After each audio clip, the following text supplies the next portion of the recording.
लोकांचे मृतदेह सापडले बरं का, त्यांच्याविषयी त्यांच्या मनात संवेदना नाही. आज जाऊन कदाचित तिथे नाटक करतील, ते नेहमीप्रमाणे अश्रू ढाळतील.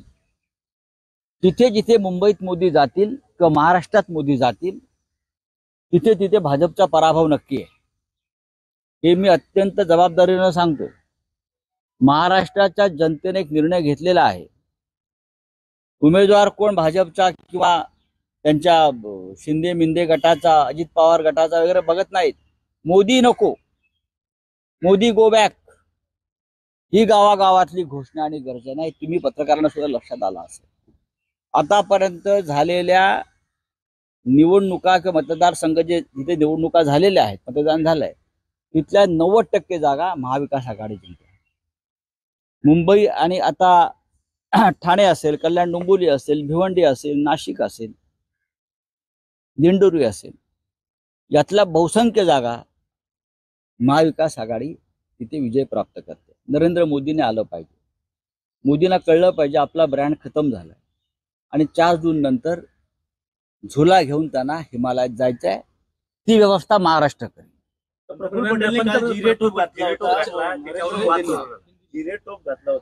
प्रफुल्ल पटेल ज्यांच्यावर खुद्द नरेंद्र मोदींनी दाऊदशी व्यवहार केल्याचा आरोप केला होता, मी नाही, प्रधानमंत्री मोदींनी इक्बाल मिर्चीचे कसे संबंध आहेत प्रफुल्ल पटेलांशी, दाऊदशी कसा व्यवहार केला, कुछ लोग मिर्ची के साथ कैसे व्यवहार करते हैं, हे ज्या प्रधानमंत्र्यांनी सांगितलं, त्या देशाच्या प्रधानमंत्र्यांनी त्याच मिरचीवाल्याकडून छत्रपती शिवाजी महाराजांना जो जिरेटोप असतो तो आपल्या डोक्यावर घालून घेतला.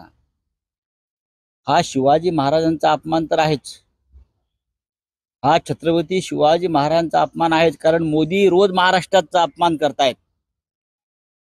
मोदी रोज महाराष्ट्र तोडण्याचं स्वप्न पाहतायत. आणि ज्या दाऊदचा आरोप मोदीने केला त्याच व्यक्तीकडून मोदी शिवाजी महाराजांचे जिरोटोप घालून घेत आहेत. हा शिवाजी महाराजांचा सुद्धा अपमान आहे आणि महाराष्ट्र या घटनेकडे अत्यंत गांभीर्याने पाहतो. 24% उमेदवार केलेले आहेत भाजप. प्रधानमंत्री को छत्रपति शिवाजी महाराज का जिरोटोप होता है वो देखो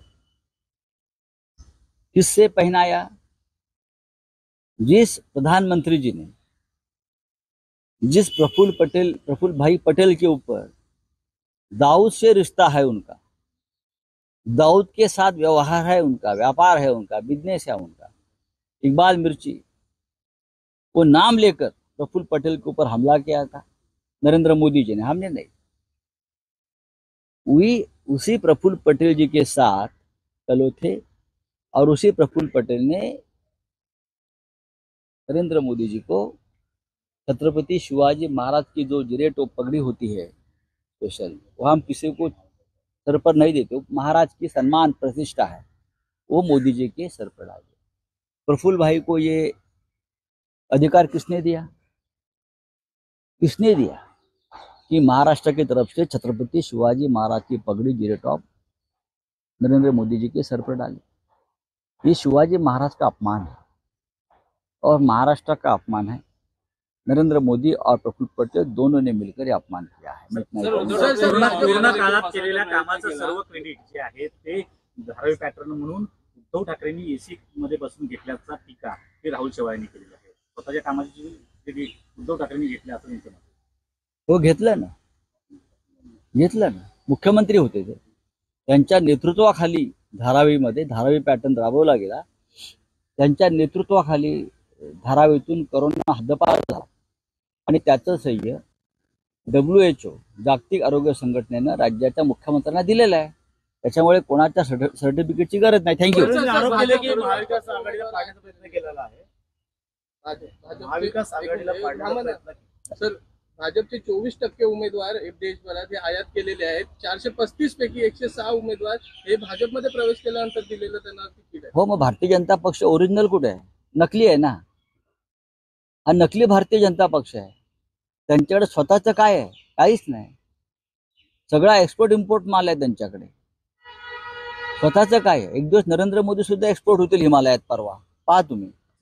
फडणवीस म्हणतात की महाविकास आघाडीला फसवण्याचा प्रयत्न जो आहे तो ठाकरेंनी केला काय? 2019ला देखील भाजपला पाडण्याचा प्रयत्न देखील ठाकरेंनी केला. दुसरीकडे तेव्हा पाडलं की नाही माहित नाही, पण 2024 नक्की पाडू आम्ही. यावेळी नक्की पाडू. आणि असं